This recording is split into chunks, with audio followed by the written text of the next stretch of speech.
Aquí seguimos en el Desmarque Live, 1:47 del mediodía y Carlos, tenemos conexión en directo con otro Carlos, Sí. con Carlos Rosende, que nos atiende ya desde Abegondo, desde la ciudad deportiva del Deportivo, el lugar también de la noticia. Hola Carlos, ¿qué tal? Muy buenas. ¿Qué tal? Muy buenas. Entrenamiento del Depor en el día de hoy. También ha habido rueda de prensa, como suele ser habitual cada día de uno de los futbolistas.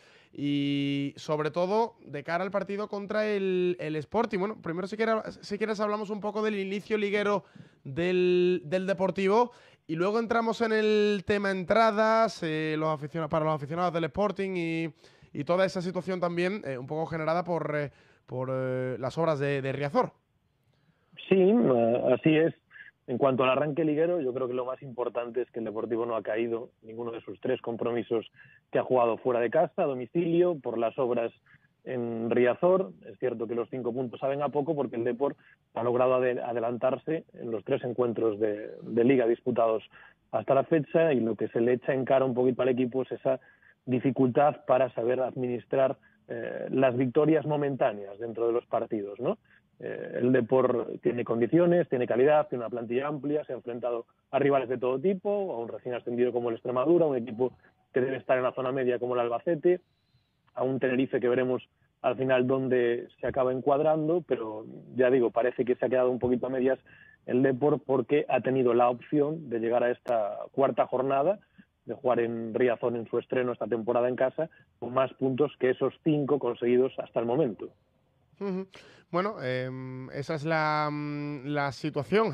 A día de hoy, de momento es cierto que bueno, también el no perder es importante y que también en segunda división los resultados, o sea, nadie gana con facilidad. Hemos visto, por ejemplo, el Málaga, que es un equipo que lleva 9 de 9 ahora mismo. Y ha tenido una pero ha pretemporada, ganado, vamos. y que ha ganado como ha ganado los 3 partidos. Quiero decir, en la primera jornada 1-2 el Lugo remontando Sí. al final, victoria por la mínima ante el Alcorcón también con goles, en la Rosaleda con goles en los minutos finales, 0-1 el otro día en Almería. Quiero decir que nadie gana fácil y eso entiendo que el Deportivo, la afición, los jugadores y el entrenador Nacho González también lo sabe bien porque la pasada temporada le tocó vivirlo, ¿no? En primera persona, también en otros de los candidatos al ascenso, como el Zaragoza. Sí, efectivamente es así. De hecho, hoy el mensaje en rueda de prensa de Neco Bóveda era un poco ese, ¿no? El de que el Deportivo va a tener que sufrir para sacar los 3 puntos, sobre todo cuando juegue fuera de casa. Veremos qué tal será la temporada en Riazor, donde los equipos rivales pues plantearán los partidos de una manera distinta, pero el Depor tiene que saber manejarse en esos marcadores cortos a los que vosotros os referís, ¿no? A saber pues gestionar un partido que se te pone en ventaja en el minuto 75, tienes que saber sufrir fuera de casa, pero lo que tienes que saber hacer también es no acularte demasiado, que es lo que se le achaca también al Depor, ¿no? Encerrarse demasiado atrás, no ser protagonista con la pelota, no ofrecer pues una cara positiva cuando va ganando. En Tenerife, en el último partido, si recordáis, el Depor sufre una barbaridad durante la segunda parte, entra bien el partido en la primera, consigue adelantarse de nuevo en el marcador con ese tanto de Borja Valle ya en el tiempo de descuento, y en la última jugada acaba empatando pues un partido que se le había puesto de cara en el propio tiempo de descuento, en el añadido. Así que el Depor tiene que saber sufrir, y además tiene una plantilla con jugadores experimentados, 28, 29, 30 años, firmados por Carmelo del Pozo, veteranos que conocen la categoría y que, bueno, que en teoría van a tener que dar un paso al frente para que el Depor esté arriba. Carlos, no sé cómo lo ves, porque yo tenía alguna duda al principio de temporada, no solo con el Depor, sino con alguno de los equipos, con lo difícil que es gestionar el descenso y saber hacer la transición durante la primera temporada. Aunque económicamente tienes más solvencia porque la liga te ayuda, no es fácil porque algunos de los pesos pesados se te pueden ir, pueden llegar salidas de la columna vertebral importante. Precisamente uno de esos nombres, no sé si muy o poco importante en lo deportivo, pero siempre nos consta que lo que es un núcleo de vestuario lo era. Fernando Navarro deja el Depor. Sí, así es un jugador que desde el primer momento, cuando se sentó Carmelo del Pozo con él a final de temporada, ya le apuntó que no entraba en sus planes para este nuevo proyecto en segunda división. Cuando lo entrevistábamos en el Desmarque a Carmelo del Pozo, pues nos dijo sobre Fernando Navarro que salvo que se le descuadrara un poco la posición y las alternativas no se firmasen, el Depor no tenía la intención de quedarse con el lateral ya veterano, ¿no?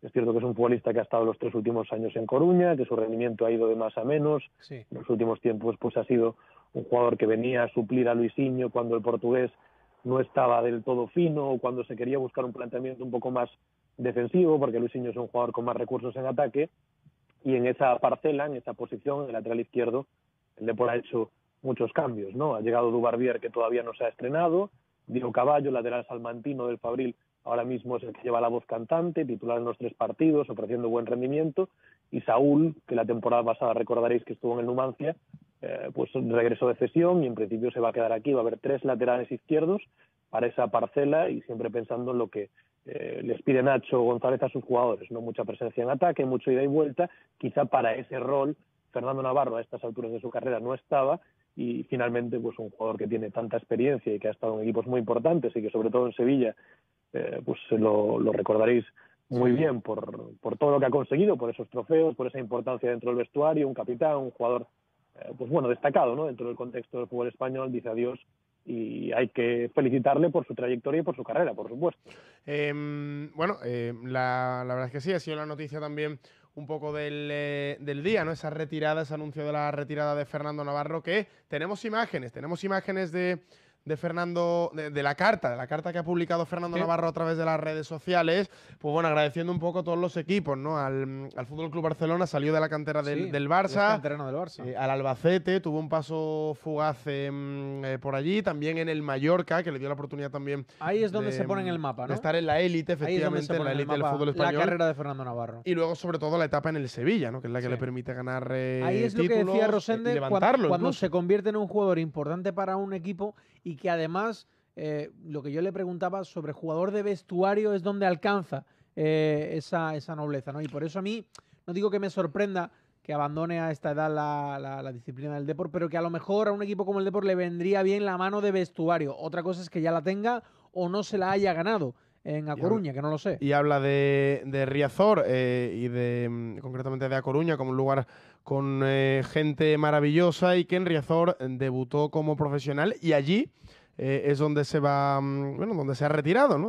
Donde ha podido vivir su última experiencia vestido de corto. El mensaje también para el Depor y para el estadio de Riazor, que bueno, pues se da esa situación, ¿no? Que debutó como profesional en un partido en Riazor y se retira también. Donde empezó en este todo caso, termina, como futbolista, ¿no? Del Depor, efectivamente. Esa es la noticia del día de hoy, pero en lo deportivo, Carlos, por un poco volver a encaminar la situación al terreno deportivo, ¿qué ha preparado Nacho González? Porque leo que habéis publicado en el desmarque.com/Coruña que prepara cambios en la alineación y que ha trabajado en ello en el entrenamiento. Ay, ¿tenemos a Carlos? No escucho a Carlos. No sé si se ha cortado la conexión. Carlos. ¿Me escucháis? Ahora sí, perfecto. Ahora sí, perfecto. Pues decía que el Depor prepara este partido con muchas bajas, con la ausencia de Quique González en ataque por lesión, Cristian Santos también, otro de los jugadores llamados a ser referente en la parcela ofensiva, se ha ido con Venezuela a jugar 2 partidos amistosos.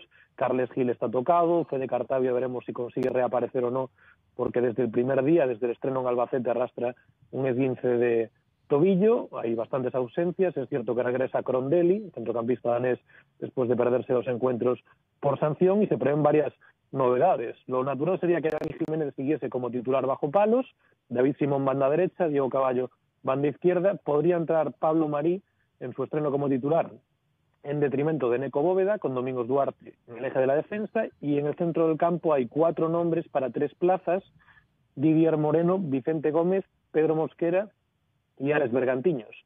La media punta, en teoría, podría ser, en base a lo probado, para Crondelli. Pedro Sánchez jugaría algo más adelantado, y el compañero en punta veremos quién es, porque Borja Valles ha perdido los 3 últimos entrenamientos del Deportivo por una contusión, por un golpe que sufrió en Tenerife, así que veremos si Borja Valles, si Fede Cartavia, si Carlos Fernández, el futbolista del Sevilla, el delantero que no tiene ritmo de competición, pero que ha llegado para jugar y que quizás sea otra de las soluciones, aunque Nacho González ya ha comentado que no lo ve para 90 minutos, así que bueno, bastantes dudas, ¿no? Bastante incertidumbre en cuanto al 11 del Depor contra el Sporting.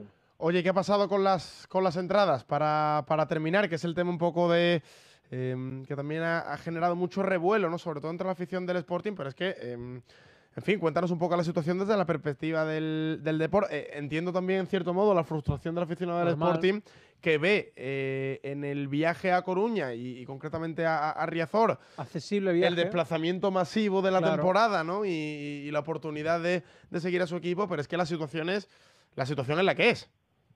Sí, la situación es la que es cierto que el Depor también tiene que reubicar a muchos abonados. A más de 8.500 abonados, y no va a poder vender entradas para este partido a los no socios, el Deportivo, y bueno, hay un perjuicio evidente para el club y para la ciudad, al no recibir a la Mareona, ¿no? Claro. Es cierto que es una situación que es incómoda para todo el mundo. Las obras de reforma de las cubiertas del Estadio Riazor las gestiona directamente el ayuntamiento de la ciudad, van con un mes más o menos de retraso, tendrían que estar para septiembre, estarán para octubre. El Depor se verá afectado contra el Sporting de Gijón y contra el Granada, en los dos partidos que juegan en casa en el mes de septiembre por esta situación, y en los últimos días pues en el Palacio de los Deportes, donde se recogen las entradas, vemos colas importantes por la mañana y por la tarde, porque esos 8.500 aficionados más o menos del Deportivo que tienen que ser reubicados tienen que ir a recoger sus entradas. Se van a cerrar los fondos del estadio, tanto maratón como la grada de pabellón, arriba y abajo, es decir, superior e inferior. Tribuna y preferencia estarán disponibles, y la otra novedad es que el Depor va a estrenar césped, un césped bien cuidado durante todo el verano, e iluminación. El Depor era uno de los equipos que en primera tenía un estadio peor iluminado. La iluminación, el gasto en la iluminación, la inversión la afronta el club, y como es lógico en estos casos, y todo el mundo entenderá, antes de hacer una reforma en la iluminación hay que arreglar las cubiertas, ¿no? Por lo tanto, bueno, el Deportivo sigue mejorando Riazor, sigue mejorando su estadio, pero sí es cierto que el calendario no se va a cumplir, porque tendría que estar perfectamente para este partido, y como los aficionados del Sporting saben, pues no va a estar disponible. El Depor no puede vender entradas y no puede darle entradas a la numerosa afición del Sporting que siempre se desplaza a Coruña. Carlos, antes de finalizar, ahora que has dicho eso de la iluminación, quería preguntarte, porque el año pasado la Liga, en varias reuniones, en varios eventos, y a través de una circular, también nos informaba a todos los periodistas de las nuevas normas de cara a la afinación o la perfección de las retransmisiones que imponía para la Primera División, y en vista a 2 temporadas, que ya implicaría esta en la que estamos inmiscuidos, también a la Segunda División. Entre las cosas estaban el césped, las normas de la altura del césped, los espacios con respecto al rectángulo de juego y las vallas, y uno de esos puntos claves era la iluminación para la mejor retransmisión, la calidad. No sé si tiene algo que ver con la reforma del Depor, como tú decías, era uno de los estadios que tenían más precariedad en cuanto a iluminación en Primera División, ahora en Segunda. Pero la mejora también era pertinente, supongo. No sé si tenía algo que ver con lo de la Liga. Sí, tenía que ver con esas condicionantes o con esas condiciones que pone la Liga a todos los clubes. El Deportivo ya hace tiempo que estaba avisado de que tenía que afrontar pues cambios en la iluminación, porque no llegaba a esos requisitos mínimos establecidos por la Liga. Pero claro, el problema que tenía el Depor como club es que antes de cambiar la iluminación había que hacer esa reforma importante en las cubiertas, porque la temporada pasada ya vimos que con el temporal en invierno pues había problemas, y lo importante es la seguridad de las personas. O sea, la iluminación es una iluminación, un sistema moderno. El Deportivo lo ha explicado en su propia página web, cambios importantes. De hecho, la iluminación incluso va a tener más potencia que la que se puede generar ahora mismo en el estadio para sostenerla, con lo cual, si hay más mejoras futuras, la iluminación yo creo que va a estar a la altura, y esperemos que esté no solo a la altura de la Liga 1-2-3, sino a la altura en próximas temporadas de la Liga Santander, de la Primera División, y que el Depor pueda estar ahí compitiendo con los mejores equipos del fútbol español. Bueno, Carlos, gracias por este ratito. Buen estreno de la comunicación en directo también con A Coruña. Un abrazo. Un placer, un abrazo para los dos. Un abrazo, Carlos. Bueno, pues hasta aquí, Carlos.